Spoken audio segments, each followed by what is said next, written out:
Sarah Chen adjusted her teaching tablet and looked across the lecture hall filled with dozens of alien students.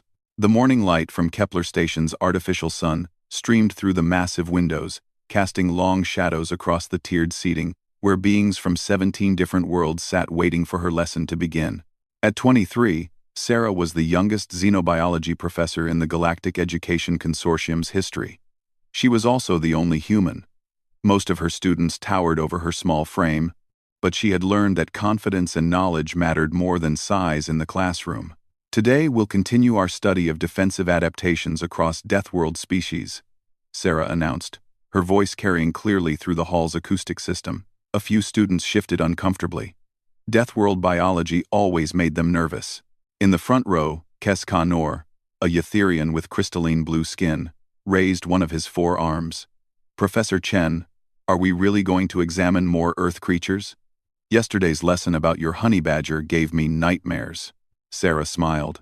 I understand your concern, Kes, but Earth's biodiversity offers excellent examples of survival adaptation. Remember, understanding how life thrives in extreme conditions helps us better appreciate the diversity we see across the galaxy. A low rumble of agreement came from Grax, the massive Corvallian sitting near the back. His rocky hide scraped against his specially reinforced chair as he leaned forward. Professor, my people have always wondered how such small creatures can be so persistent. That's exactly what we'll explore today. Sarah activated her holographic display, showing a 3-dimensional image of Earth's terrain. Earth's surface experiences dramatic temperature variations, violent weather patterns, tectonic instability, and radiation exposure that would be lethal to most species here. She noticed several students unconsciously moving away from the display, as if the image itself might be dangerous. This was common when she taught about her homeworld. Most galactic species evolved on stable worlds with consistent climates and minimal predators. The concept of a planet actively trying to kill its inhabitants was difficult for them to grasp. The key to survival on such worlds, Sarah continued, is adaptability and quick response to threats. Let me show you today's subject. The hologram shifted to display a small, seemingly harmless creature with orange and black stripes. This is Pterois volitans, commonly known as the lionfish. Despite its beautiful appearance, it's one of Earth's ocean's most effective predators. Mira 7, an ethereal Andromedan whose species communicated primarily through bioluminescent displays, flickered pale yellow with curiosity. It appears quite small and delicate, Professor. How can such a creature be dangerous? Excellent question. Sarah manipulated the display to show the lionfish's anatomy. Its dorsal fins contain hollow spines connected to venom glands. A single touch delivers neurotoxins that can paralyze prey much larger than itself. She paused, watching her students' reactions. The Andromedans flickered various shades of unease, while the Etherian's crystalline skin dulled with anxiety. Only Grax seemed fascinated rather than frightened. But here's what makes this creature truly remarkable, Sarah continued. When introduced to environments outside its natural habitat, it becomes what we call an invasive species. It adapts, multiplies, and thrives in conditions where native species cannot compete. Professor, interrupted a voice from the middle section. Sarah recognized Veltuin, a Nexarian whose species was known for their logical approach to everything. This suggests that Deathworld species possess advantages beyond mere survival. They can actively overcome and replace established ecosystems. Precisely. Sarah felt the familiar thrill of a teachable moment. This adaptive advantage is why Deathworld species often excel in environments that challenge others. They're not just survivors. They're optimizers. The classroom fell silent except for the soft humming of the station's life support systems. Sarah could see the implications registering in her students' minds. Many of their species had only encountered humans in recent decades, and most galactic citizens still viewed them as curiosities rather than competitors. Professor Chen, Kes Kanor spoke again, his tone more respectful now. Does this mean humans possess similar adaptive advantages? Before Sarah could answer, the classroom door burst open with a loud clang. Every head turned to see a figure silhouetted in the doorway. As the being stepped into the light, Sarah recognized him immediately, and her heart sank. Jek Tarvos was a hegemony enforcer, one of the militaristic saurian species that controlled 3 systems in the Outer Rim. His reptilian features were set in a permanent scowl, and his muscular frame was covered in the black and gold uniform of his rank. More concerning was the fact that he wasn't supposed to be on this station at all. Class dismissed. Jek Tarvos growled, his forked tongue tasting the air. All students leave immediately. Sarah stepped forward. Excuse me, but this is my classroom. During scheduled hours. You have no authority here. Jek Tarvos's yellow eyes fixed on her with predatory focus. Little Deathworlder. You mistake my request for negotiation. I am commandeering this facility for hegemony business. Around the room, students began gathering their belongings with nervous haste. Sarah noticed that most avoided eye contact with either her or the intruder. The political tensions between the hegemony and the Galactic Education Consortium had been growing for months, but open confrontations were rare on neutral stations like Kepler. What kind of business requires disturbing an educational institution? Sarah asked, keeping her voice steady despite the adrenaline beginning to course through her system. The kind that doesn't concern humans, Jek Tarvos replied. Your species may have bought their way into galactic society, but some of us remember when Deathworlders knew their place. The insult hung in the air like a toxic cloud. Sarah felt every pair of eyes in the room watching her reaction. This was more than just a classroom disruption. It was a test. How she handled this moment would determine not just her own credibility, but potentially affect how humans were perceived throughout this sector. Students, please remain seated, Sarah said calmly. We're going to continue our lesson on adaptive responses to threats. Jek Tarvos took another step into the room, his clawed feet clicking on the metal flooring. Did you not understand me, human? This is no longer your domain. Sarah smiled, the same expression she had worn when discussing the lionfish's hunting strategies. Actually, I understood perfectly. You're demonstrating exactly the type of aggressive territorial behavior we often see in species that feel threatened by more adaptable competitors. The enforcer's pupils dilated with rage. Threatened? By a soft, weak creature like you? Let's find out, Sarah said, moving to stand directly in front of her teaching station. Class, observe carefully. We're about to see a real-time example of how Deathworld adaptations respond to intimidation tactics. The tension in the room became almost tangible. Students who had been preparing to flee now found themselves frozen, caught between fear and fascination. This was no longer just a biology lesson. It had become a practical demonstration of the principles they had been studying. Jek Tarvos's hand moved to the weapon on his belt, a ceremonial blade that was both a symbol of his rank and a functional tool. The gesture was meant to be threatening, a display of power designed to force submission. Sarah's expression didn't change, but every muscle in her body coiled like a spring, ready to respond. Her students couldn't see the subtle shift in her posture, the way her weight balanced on the balls of her feet, or how her hands positioned themselves for optimal response time. These were the unconscious adaptations of a species forged by millions of years of survival pressure. You want to continue this lesson? Jek Tarvos asked, his voice dropping to a dangerous whisper. Then learn this. Some predators don't adapt. They dominate. The blade cleared its sheath in one smooth motion, the curved metal gleaming under the classroom lights. Around the room, students gasped and shrank back in their seats. Violence in educational settings was virtually unheard of in civilized galactic society, but Sarah Chen just smirked and took a step forward.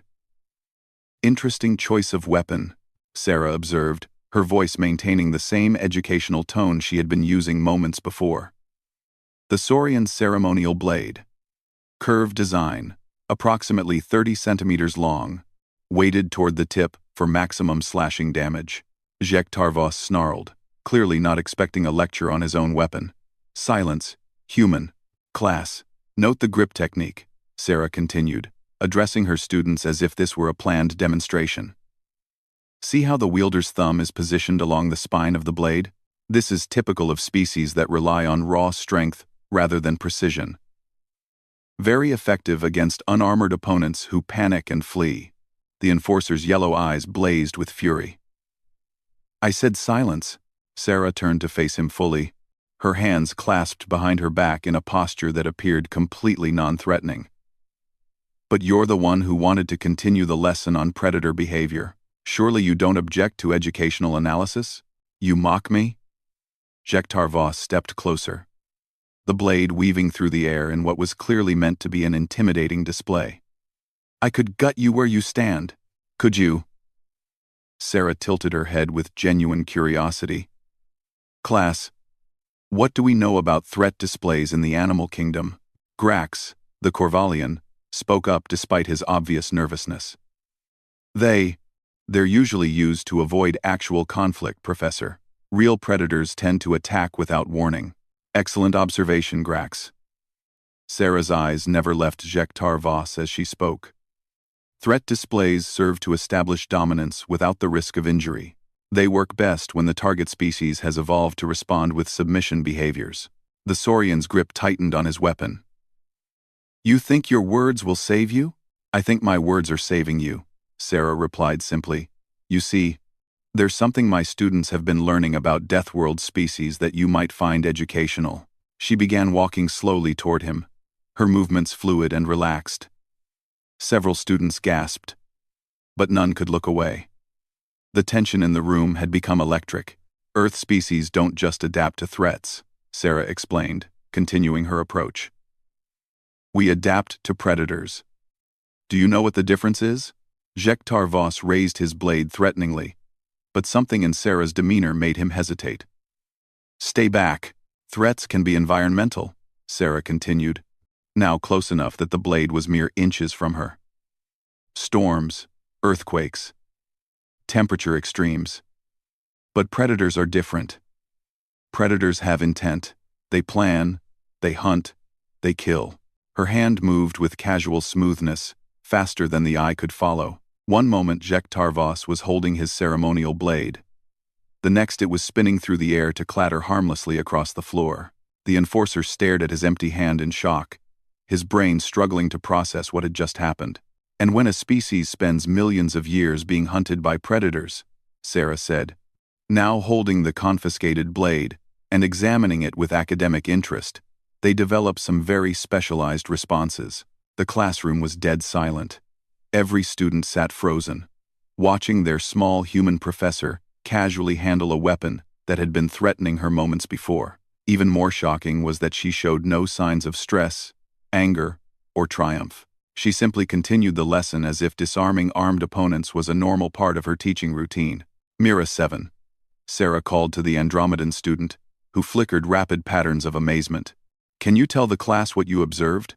I didn't see how you moved, Professor, Mira 7 admitted, her bioluminescence pulsing with confused patterns. One moment the weapon was threatening you, the next you possessed it. Speed is certainly a factor, Sarah agreed, setting the blade down on her teaching station.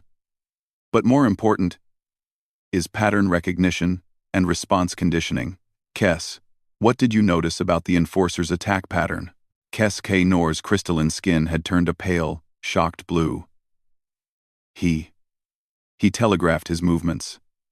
The way he held the blade, his stance, his breathing. But Professor, how did you know he wouldn't actually strike? Sarah smiled.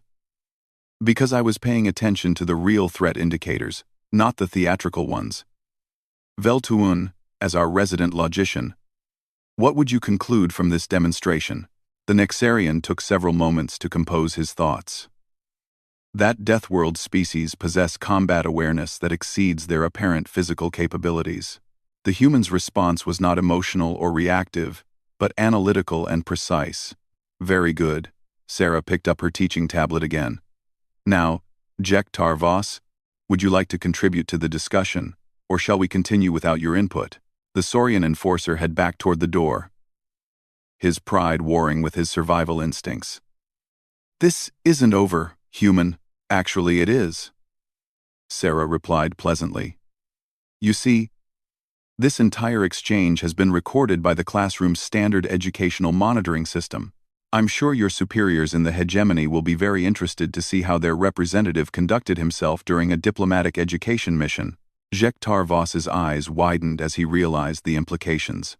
Attacking an educator on a neutral station was a serious breach of galactic law, but being effortlessly disarmed by the same educator would be a humiliation his warrior culture might never forgive. "You planned this," he accused. "I plan to teach my students about Deathworld adaptations," Sarah corrected. "You simply provided a more interactive demonstration than I had originally intended." The enforcer looked around the room, seeing his blade in Sarah's possession, dozens of witnesses, and recording equipment that had captured his complete failure. With a growl of frustration, he turned and stormed from the classroom, the door sealing behind him with a soft hiss. For several moments, nobody moved or spoke. Then Grax slowly began a deep rumbling sound that his species used to express appreciation. And gradually, other students joined in with their own versions of applause. "Professor Chen," Veltuin said when the noise subsided, "I believe I understand now why humans were able to integrate so successfully into galactic civilization, despite being relative newcomers." "Oh?" Sarah returned to her teaching position, acting as if the interruption had been a minor inconvenience. "What's your conclusion?" "You don't just adapt to challenges," the Nexarian explained. "You turn them into advantages." The enforcer intended to demonstrate human inferiority, but instead provided evidence of human capability. Sarah nodded approvingly. "Excellent analysis. This brings us to an important point about Deathworld psychology. Species that evolve under constant pressure don't just learn to survive, they learn to thrive by transforming obstacles into opportunities." Mira Seven's bioluminescence pulsed thoughtfully. "Professor, is this why humans seem so comfortable with danger?" Your heart rate barely elevated during the confrontation. "Another good observation," Sarah said. "Stress response in Deathworld species is calibrated differently. What seems dangerous to you registers as merely challenging to us. We evolved alongside creatures that could kill us in seconds, so our definition of real danger requires more significant threats." Keska Nor raised his hand tentatively. "Does this mean humans are natural warriors?" "Not warriors," Sarah corrected gently. "Survivors. There's a difference. Warriors seek conflict. Survivors end it efficiently and move on to more important tasks." She activated her holographic display again, returning to the lionfish image from before the interruption. Which brings us back to our original subject. Notice how the lionfish doesn't hunt aggressively or seek territorial disputes. It simply positions itself advantageously and responds to threats with overwhelming effectiveness when necessary. The parallel to what they had just witnessed was obvious to every student in the room. Sarah had not initiated conflict, escalated tensions, or displayed aggression. She had simply positioned herself correctly and responded with precise efficiency when threatened. "Now," Sarah continued, "who can tell me about the evolutionary advantages of this approach versus the confrontational strategy we just observed?" As her students began discussing the lesson with newfound enthusiasm and respect, Sarah quietly reflected on the day's unexpected demonstration. She had come to Kepler Station to teach xenobiology, but she was beginning to realize that her mere presence was providing her students with lessons in human nature that no textbook could deliver. Outside the classroom, she knew that word of this incident would spread throughout the station and beyond. The story of the human professor who disarmed a hegemony enforcer without breaking lecture rhythm would become part of the growing legend of Earth's children among the stars. But for now, she had a class to teach, and students eager to learn. And if her lesson plans happened to include more practical demonstrations of Deathworld capabilities, well, education should always be as comprehensive as possible. 3 days after the incident, Sarah arrived at her classroom to find it completely full for the first time since she had begun teaching at Kepler Station. Word had spread beyond her regular students, and now beings from across the station had come to observe the human professor, who had become something of a legend overnight. She recognized most of her usual students, but there were also diplomats, traders, station administrators, and even a few military personnel from various species scattered throughout the hall. The attention made her slightly uncomfortable, but she was determined to maintain her professional standards. "Good morning, everyone," Sarah began, setting down her teaching materials. "I see we have some visitors today.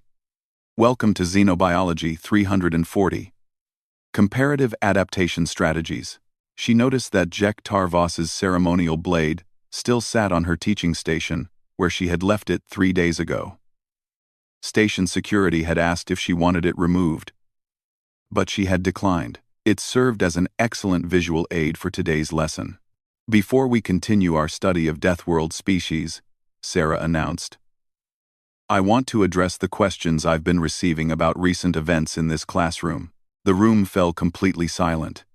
Even the soft background hum of the station's life support systems seemed muted. "Many of you have asked me to explain human capabilities and how they relate to our evolutionary history. This is actually an excellent topic for xenobiology. So let's approach it scientifically." She activated her holographic display, showing a three-dimensional model of Earth rotating slowly in space. First, let's examine the environment that shaped human development. Earth's surface features include active volcanism, extreme weather patterns, gravitational anomalies, radiation exposure, and an ecosystem where virtually every other species is either poisonous, venomous, or predatory. Mira 7, who had become much more vocal since the incident, flickered a question pattern. "Professor, how did humans survive long enough to develop intelligence under such conditions?" Excellent question. The answer lies in understanding that we didn't develop intelligence despite these conditions. We developed it because of them. Sarah manipulated the display to show early human ancestors. Constant environmental pressure created evolutionary advantages that prioritized rapid problem-solving, threat assessment, and adaptive response. Our brains literally evolved to process danger and opportunity simultaneously. Grax raised one massive arm. "Professor, this suggests that humans are essentially living weapons." "Not weapons," Sarah corrected. "Tools. Very sophisticated, self-modifying tools designed to find solutions under pressure. The difference is important." She picked up Jek Tarvos's blade, holding it casually. "A weapon is designed for a single purpose: to harm. A tool can be adapted for multiple purposes as needed." With fluid movements, she demonstrated how the blade could be used as a lever, a measuring device, a cutting implement, or even a balance weight. Humans approach every situation the same way. We see potential solutions, not just potential threats. Veltuon spoke up from his usual seat. "This explains the tactical analysis you provided during the confrontation. You were simultaneously teaching, defending, and resolving conflict." "Exactly. Multi-layered processing is natural for us." Sarah returned the blade to her station. "But here's what I find most interesting about that incident from an educational perspective. It revealed just as much about non-Deathworld psychology as it did about human capabilities." The room stirred with curiosity. This was not the direction most had expected the discussion to take. "Kess, what was your first instinct when the enforcer entered our classroom?" The Witherian's crystalline skin shifted to pale blue with embarrassment. "To flee, Professor. My species' standard response to aggression is immediate retreat." "And Mira 7, what was yours?" "To become as inconspicuous as possible," the Andromedan admitted, her bioluminescence dimming. "We instinctively minimize our presence when threatened." Sarah nodded encouragingly. "These are perfectly rational survival strategies for your respective evolutionary backgrounds. Your worlds didn't produce constant predator pressure, so you developed different adaptation patterns." She gestured to encompass the entire classroom. "This is why diversity in galactic civilization is so valuable. Each species brings unique perspectives and capabilities. Humans don't adapt better than anyone else. We adapt differently."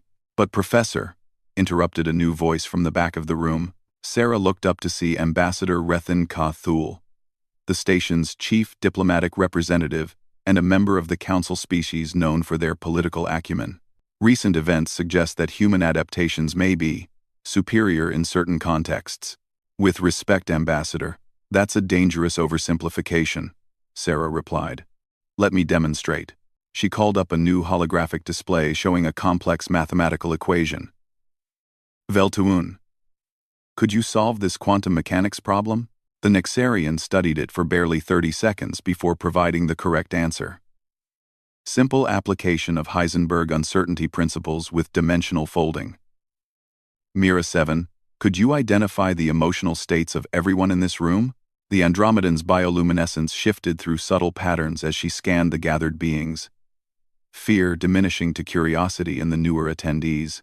Protective concern from the ambassador. Academic excitement from the regular students. Cautious respect from the military personnel.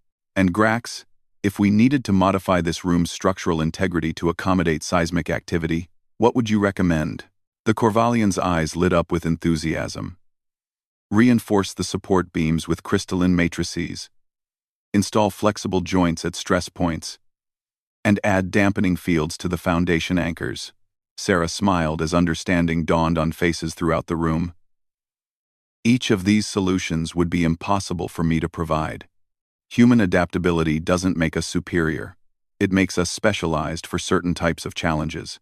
Ambassador Rethan Kathul leaned forward with obvious interest. You're suggesting that recent events were not a demonstration of human dominance, but of functional specialization? Precisely. Sarah returned to her teaching position. Humans excel at rapid threat assessment and crisis resolution, because that's what our environment demanded. But we're terrible at long-term planning compared to council species. We can't process emotional nuance like Andromedans, and our mathematical abilities are laughable next to Nexarian capabilities. Then why? Asked a voice from the middle of the room. Do humans seem so successful in galactic society? Sarah recognized the speaker as Captain Jorik Nall, a Centaurian trade vessel commander, who had apparently come specifically to observe her class. Another excellent question. Anyone want to hypothesize? Kes Kanor tentatively raised a crystalline hand. Because galactic society presents many crisis situations that require rapid adaptation? Very good. Expanding trade routes, first contact protocols, diplomatic emergencies, resource conflicts. The galaxy is essentially a collection of constant, low-level challenges that require flexible problem-solving. She paused to let that sink in. But here's the really important part. Humans didn't create this environment. We just happened to be well-suited for it. Other species built galactic civilization. We simply found a role within it. The ambassador nodded slowly. This suggests a model of complementary specialization rather than competitive hierarchy. Exactly. Sarah felt a familiar thrill of successful communication.